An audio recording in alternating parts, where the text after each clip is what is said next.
Hello and welcome back to the channel, guys. Today we're going to be previewing and predicting Africa World Cup qualifiers second round. There is still one more round after this. So let's first talk about how this is going to work. So there's 10 groups, 4 teams in each group. The best team from each group qualifies to the next round, the third qualifying round, and then from there will be 5 matches, 2 teams in each match, and the winner of those matches will then qualify to the World Cup in Qatar. This is going to be a very daunting task. I think this is a procedure that CAF used before in the 2014 World Cup qualifiers. And then 2018, they had a bit of a different structure where they had 5 different groups, which actually worked better, and we got much more high quality matches.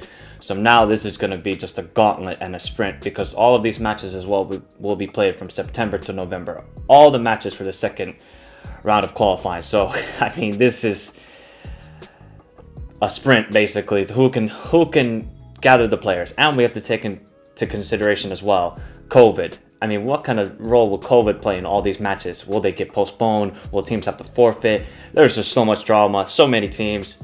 I think it's just time to preview and predict. So in Group A, we have Algeria, Burkina Faso, Niger, and Djibouti. So I think we gotta only start with Algeria, the defending 2019 AFCON champions. I mean, what do we need to say? This team is just stacked with talent. Mahrez, Atal.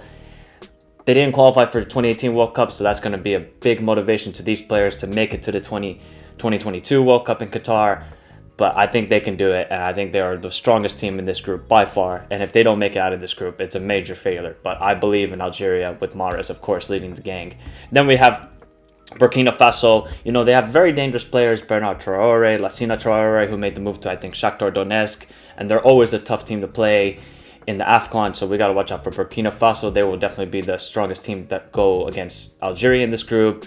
Then we have Niger. You know, they have a very young squad. I think they've qualified for the last 2 AFCONs, but it would be a miracle if they make it out of this group. And then we have Djibouti, and I think this is the first time Djibouti have ever made it this far in World Cup qualifier, so massive improvement for them, but they're definitely going to be the whipping boys in this group. So in this group, it should definitely will be Algeria first, Burkina Faso second, Niger are going to be third, and then Djibouti will be fourth. And in Group B, we have Tunisia, Zambia, Mauritania, and Equatorial Guinea. I mean, Tunisia, you know, they don't have like talented players, but they just work as a system well. They worked really well in the 2018 World Cup where they qualified, and with Kassiri still leading the attack, you know, I think he's former Sunderland player. Yes, former Sunderland player, now plays in the French league in Saint-Etienne. So they're going to probably be the most strongest squad in this, with a good cohesive unit and team unity. So Tunisia will be strongest in this group. Then we have Zambia, who is probably one of the most attacking teams in all of Africa. I mean, Daka, Sakala, and Wepu. I mean, this is a very, very strong and potent attack. So Tunisia has to be worried about Zambia. Obviously, Zambia can't defend that well, so that's going to be the issue. So they're going to have to win all their games, maybe 4-2, 3-1, and have high-scoring games. But they got good talent coming through in a young squad, so we got to watch out for Zambia. Mauritania, I mean, they're actually rising very well in Africa. They've made now the last 2 AFCONs. They've qualified for the 2021 AFCON, so we can't write them off. Obviously, they don't have the highest talent of players, but still a dangerous squad. And then Equatorial Guinea, I mean, they have almost all their players playing in lower leagues of Spain. I mean, there's Pedro Obiang, former West Ham player, who now plays in Sassuolo in Italy. So it's going to be tough for Equatorial Guinea. But for this group, man, I'm kind of leaning towards Zambia. I don't know why, but they just can't defend. So I'll still stick with Tunisia first, Zambia second, then Mauritania third, and Equatorial Guinea will finish fourth in this group. Then we have Group C. We have Nigeria, we have Cape Verde, Central African Republic, and Liberia. I mean, Nigeria, always the team with one of the most huge talent pools in all of Africa. I mean, now we got Iheanacho, Iwobi, and Didi leading the midfield.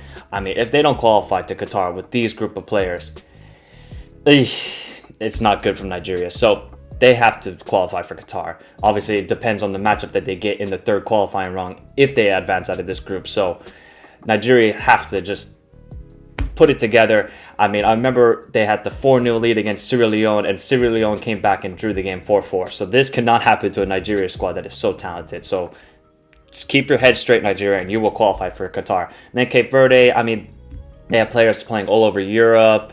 They don't have a lot of goal scorers, but one player that we got to look out for in their team, Ryan Mendes, he's going to have to score some of the goals for Cape Verde who have been improving lately in Africa. So got to watch out for Cape Verde, Central African Republic. I mean, there's not really too many outstanding players. Obviously, Kondobia, who plays for Atletico Madrid, but other than that, there's not much else going for Central African Republic. Then Liberia, I mean, yeah, not much going else for them. I mean, they have one decent player in the midfield, Oscar Dorley of Slavia Prague, and we know how well Slavia Prague did in the Europa League, so we got to watch out for him, but it's going to be tough for Liberia and Central African Republic. So if Nigeria don't finish first, it's a catastrophe. So Nigeria will finish first in this group, then Cape Verde, and I'll put Liberia third, and then Central African Republic will finish fourth in this group. Then we have Group D, the group of death. This has to be the group of death because there's two strong teams that can easily qualify for the World Cup. Cameroon, Ivory Coast, Mozambique, Malawi. Oh, this is tough to say. I mean, Cameroon, who are going to host the next AFCON in 2022, Choupo-Moting, Ekambi, Anguissa in the midfield for them. The only problem for Cameroon with these second round qualifiers in September through November is Onana is suspended, and Onana is one of the best goalkeepers in all of Africa, so he's going to be a huge miss. And how much will that affect this Cameroon team? Tough to say, really. And then for Ivory Coast, I mean, the talent pool once again for Ivory Coast is amazing, and with the emergence of Diallo at Manchester United, pairing with Kessie, with Zaha, Aurier. I mean, this team is talented once again for Ivory Coast. So this is just a two-horse race between Cameroon and Ivory Coast. Mozambique, they don't score a lot of goals, so that's going to be the issue for them in these qualifiers. And Malawi, I mean, one player we have to watch out for is Peter Banda, up-and-coming winger for them. But it's going to be tough for Mozambique and Malawi to compete with Ivory Coast and Cameroon. Now, who's going to finish first? And who is going to miss out on Qatar between these two heavyweights of Africa? I mean, Ivory Coast has to finish first in this group. If you just look at Wikipedia and look at the lineup that this team has. It's ridiculous, Ivory Coast. One of the most talented teams in all of Africa. So Ivory Coast has to finish first in this group. Cameroon will finish very close second. Mozambique will be third, and then Malawi will be fourth. Then we have Group E, which is also very, very close level group. We got Mali, Uganda, Kenya, and Rwanda. I mean, Mali, who are always a very impressive team and do well at AFCON, and then with the strong midfield of Busuma, Haidara, and Kamara, and if they can get Sekou Koita can score goals for Mali, they should have a really good chance of advancing out of this group. Uganda, who have really been improving a lot in the last 5 years. I mean, they made it to round of 16, I think, of the last AFCON. And one player we got to watch out for is Mia, who will hope to score enough goals for Uganda in this to advance out of this group. Kenya, I mean, goal-scoring machine, Olunga in Japan. I think he made the move to either UAE or Saudi Arabia. I'm not too sure. But Olunga, who scored a crazy amount of goals in Japan. So he's going to have to lead them with Wanyama also in the midfield, pair them together. So Kenya also are a very strong team. Then Rwanda, they don't have a lot of players playing outside of Rwanda, so it's going to be difficult for them. But I think this is a good step for them in their progression in Africa football. But this is actually a very tight group. 3 good teams.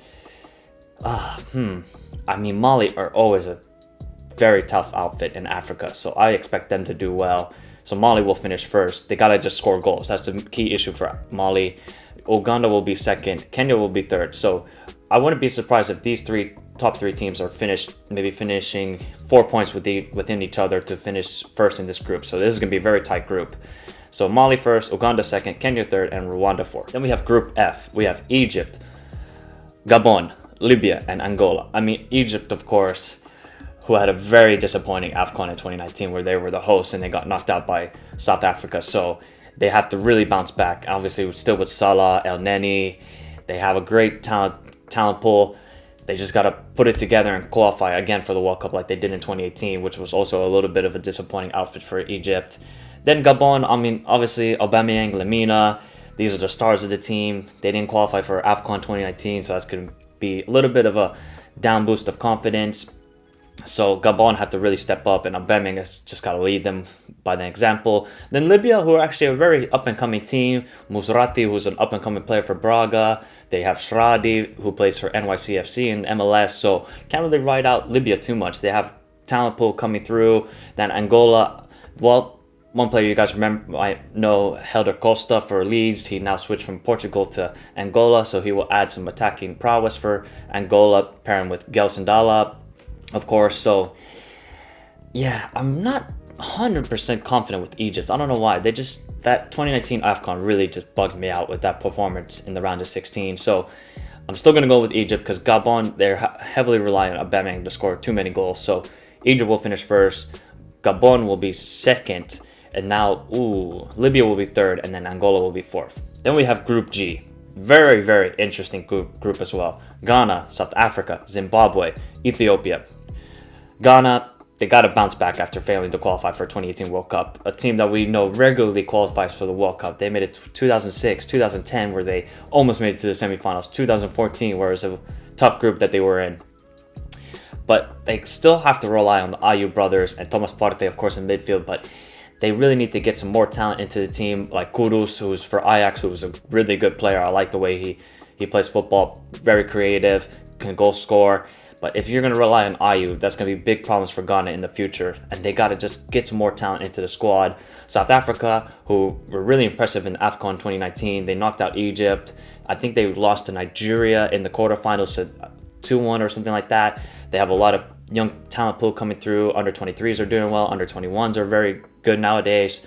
And then obviously mix him with Percy Tau, who hasn't had a good career at Brighton. I think he's been loaned out a lot. So South Africa can do some damage to Ghana. And I think they drew with each other last year. So it's going to be tight battle for first place. And then Zimbabwe, we cannot roll them out. Kadiru, who is a up-and-coming player for Zimbabwe, winger for Lyon. He had a good season with them. I think he scored a lot of goals with Le Havre. So got to watch out for Zimbabwe as well, especially with the winger like him.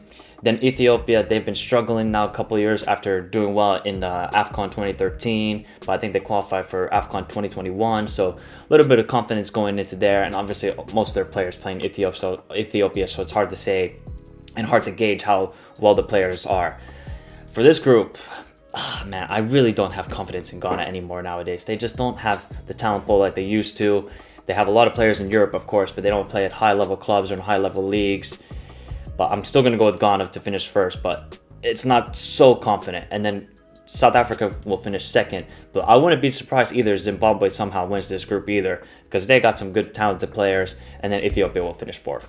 Group H, we got Senegal, Congo, Namibia, Togo. Senegal, of course, being the finalists in 2019 AFCON to Algeria. So confidence is high. They didn't do so well in the World Cup like I thought they would do. But if this talent of pool with Mane, Koulibaly, and now the emergence of Edouard Mendy in goal, I mean, they have a good backline, solid midfield. Idrissa Gueye leading the midfields for Senegal.